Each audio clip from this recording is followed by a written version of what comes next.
జూబ్లీహిల్స్ ఉప ఎన్నికలో కాంగ్రెస్ పార్టీ ఘన విజయం సాధించింది. ఉప ఎన్నికలో సీఎం రేవంత్ రెడ్డి రచించిన వ్యూహం వర్కౌట్ అయిందా? అజరుద్దీన్కు మంత్రి పదవి ఇవ్వడం కలిసొచ్చిందా? కాంగ్రెస్ గెలుపుకు కారణాలేంటి? జూబ్లీహిల్స్ ఉప ఎన్నికలను అన్ని పార్టీలు ప్రతిష్టాత్మకంగా తీసుకున్నాయి.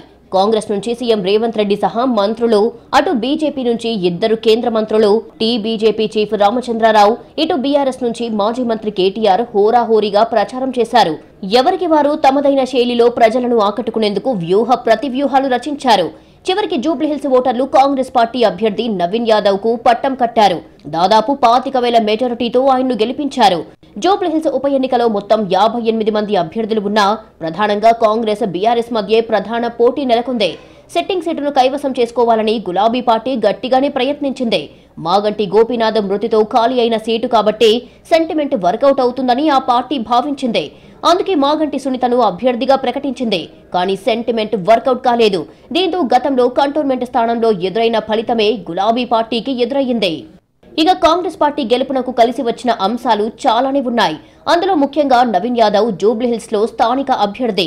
అతడి తండ్రి చిన్న శ్రీశైలం యాదవ్ కు జూబ్లీహిల్స్ లో మంచి పలుకుబడి ఉండడం కలిసి వచ్చింది. అంతేకాకుండా నవీన్ కి కూడా గతంలో ఈ నియోజకవర్గం నుంచి పోటీ చేసిన అనుభవం ఉంది. కాంగ్రెస్ పార్టీ అధికారంలో ఉండటం కూడా నవీన్ యాదవ్ గెలుపునకు ప్లస్ గా మారింది. అధికారంలో ఉన్న పార్టీని గెలిపిస్తేనే నియోజకవర్గ అభివృద్ధి, ప్రజా సంక్షేమం సాధ్యమని కాంగ్రెస్ బలంగా ప్రజల్లోకి తీసుకెళ్లింది. దీంతో ఓటర్లు నవీన్ యాదవ్ కు పట్టం కట్టినట్లుగా తెలుస్తోంది. మరోవైపు ముస్లింలు జూబ్లీహిల్స్ లో కాస్త నిర్ణయాత్మక స్థితిలో ఉన్నారు. దీంతో వారి ఓట్లు కీలకంగా మారాయి. అయితే ముస్లిం సామాజిక వర్గంతో నవీన్ యాదవ్ కు సన్నిహిత సంబంధాలు ఉన్నాయి.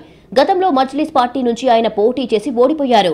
ప్రస్తుతం కాంగ్రెస్, ఎంఐఎం మధ్య సన్నిహిత సంబంధాలు ఉండడం నవీన్ యాదవ్ కు కలిసి వచ్చింది. అంతేకాదు అజరుద్దీన్ కు మంత్రి పదవి ఇవ్వడం కూడా నవీన్ కు ప్లస్ అయ్యిందనే చెప్పవచ్చు.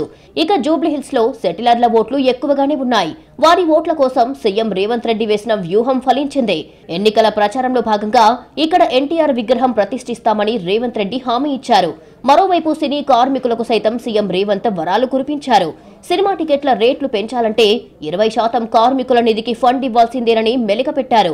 దీనివల్ల సినీ కార్మికుల్లో ఓ జోష్ వచ్చింది. తమకు ఎంతో కొంత లాభం చేకూరుతుందని సినీ కార్మికులు భావించారు. సినీ కార్మికులకు సంబంధించి దాదాపుగా 22,000 ఓట్లు ఉన్నట్లు అంచనాలు ఉన్నాయి.